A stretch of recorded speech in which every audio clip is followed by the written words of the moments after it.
Hi again, I am back because today I am making some toilet bombs, and somebody did request that I would share my recipe with you. Now today's recipe is going to be different to the recipe I've used previously, so this is a trial, just a trial run for me. I do tend to just get these recipes off the internet or off YouTube, so I'm not really teaching you my recipe, but somebody requested it, so that's what I'm going to do now. The recipe is with ingredients that you can buy in the UK. Sometimes a lot of recipes will use borax, for example, which we can't get in the UK. So I just found these products easy to buy, and hopefully you will too. The previous recipe had these ingredients, but it also had vinegar in, and I found that the vinegar just made it fizz, and it took me absolutely ages to make the bombs because they just kept fizzing and I just couldn't get them to stop, and I was just adding tiny bits of vinegar. So this recipe doesn't have any vinegar in, and I'm going to give it a go. So let's get straight to it, and I will show you what I do now. I'm going to angle the camera down, and hopefully you don't have to see if I angle it far enough, you won't have to look at my ample bosom. There we go. I'm hoping this will work. So I've got baking soda, and this, although it comes in a plastic container, is nice and cheap because it's not intended for cooking. And I bought this from the Range, if you have a Range near you, but obviously baking soda you can buy anywhere, but when it's not intended for cooking, it is cheaper. So this bottle was something like £1. I can't remember, it may have been 2, I don't know, but it's lasted me a long time. A shame that it's in plastic, but they often are. So, and then I've got a little cup here that I use as a measure. I tend not to particularly follow what the recipes online say, I just kind of guess at it. I'm very much a big guesser. So we're going to put in about 1 cup of the baking soda.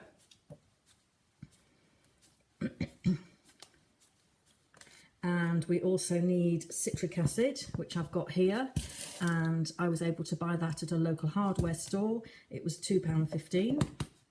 It comes in cardboard, so that's great. Go on. We're getting there slowly. And essential oils, I'm using lemon, but you can use whatever you like. If you do a bit of research into essential oils, you'll find out which ones are I won't say antibacterial, but there are some which are like a disinfectant, have a disinfectant nature to them. And I think lemon is one of them. I think lavender is. Tea tree obviously is. So there are some that are good if you want them to help with the kind of cleaning process rather than just smell nice. So I'm putting my bicarbonate soda into the bowl, and then I'm going to put some citric acid. Now I think, if I remember rightly, you use less citric acid, so I'm not going to have quite a full cup of citric acid. I'm going to have about half. Stick that in there, and then the recipe that I saw said you use a little bit of dish soap. Now this is another one of the compromises that I've made with my family. My husband wanted this washing up liquid because he really liked the bottle that it came in. Let me just hang on a bit, there you go. He just said, oh, I like this bottle, we've got it at work and it's lovely. So the compromise was that we would buy one, and I now top it up with Ecova. So we don't have the Ecova bottle sat on the side anymore. So he's happy because we're using the bottle he likes, and I'm happy because we're refilling it with Ecova. So I'm just going to put a little bit in there. I'm going to completely guess at it, but I think a teaspoon is sort of what they suggest. And then, let's put this out of the way, and then I'm going to put in some essential oil, which again, I think is completely up to you how many drops you put, because it depends how strong you want it to smell, and also if you're using a more expensive essential oil, you may not want to use too much. And then I've got a whisk that I keep just for this. I don't like this one for cooking, so I keep it just for this, and you just kind of mix it together. And it is fizzing a little bit, which I think is the essential oils causing it to fizz, but nowhere near as much as it fizzed when I used the vinegar. So you give it a bit of a mix. It's so simple, you see. It smells lovely and lemony.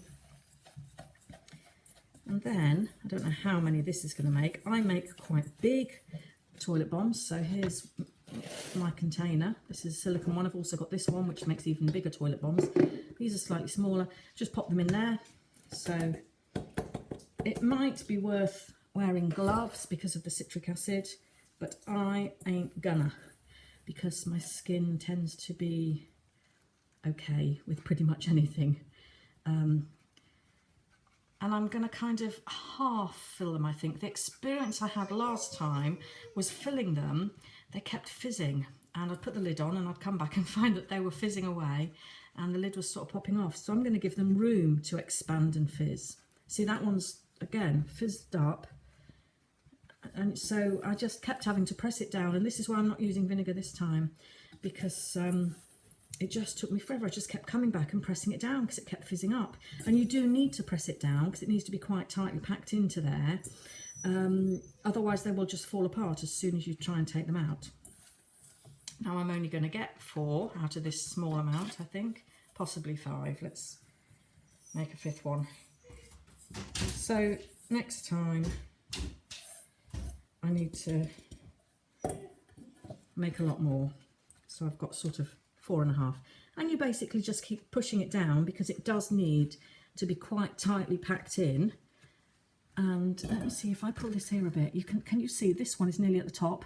I only half filled it. That's it, fizzing up. And this was the problem I had last time when I used the vinegar. Nobody else mentions this when you watch the videos. Nobody else seems to have this problem. So I don't know why I do. Perhaps I should follow a proper recipe because I've perhaps got the ratios wrong. But eventually it will stop fizzing up.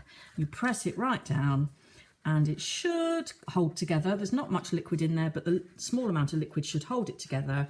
And that's it, basically. And I just plop on in the toilet once a week, really. Leave it there for about an hour, then come back and give it a good old scrub. It's fizzing up again, look. I could push that down again. Can you see? So that one was particularly fizzy. The others were not quite so. Anyway, if you make your own toilet bombs and you know what I'm doing wrong, let me know. Why they just keep puffing up? Because they do. They're kind of puffy. They're full of air. They just need to keep being pressed down over and over again. But that's how I do it. And I'm not particularly fussy about things being perfect. Some people give these as gifts and they want them to look really lovely. To be honest, I would not give them as gifts. Bath bombs, maybe, but toilet bombs, no. And I just keep it in my bathroom like that and press them out when I need them.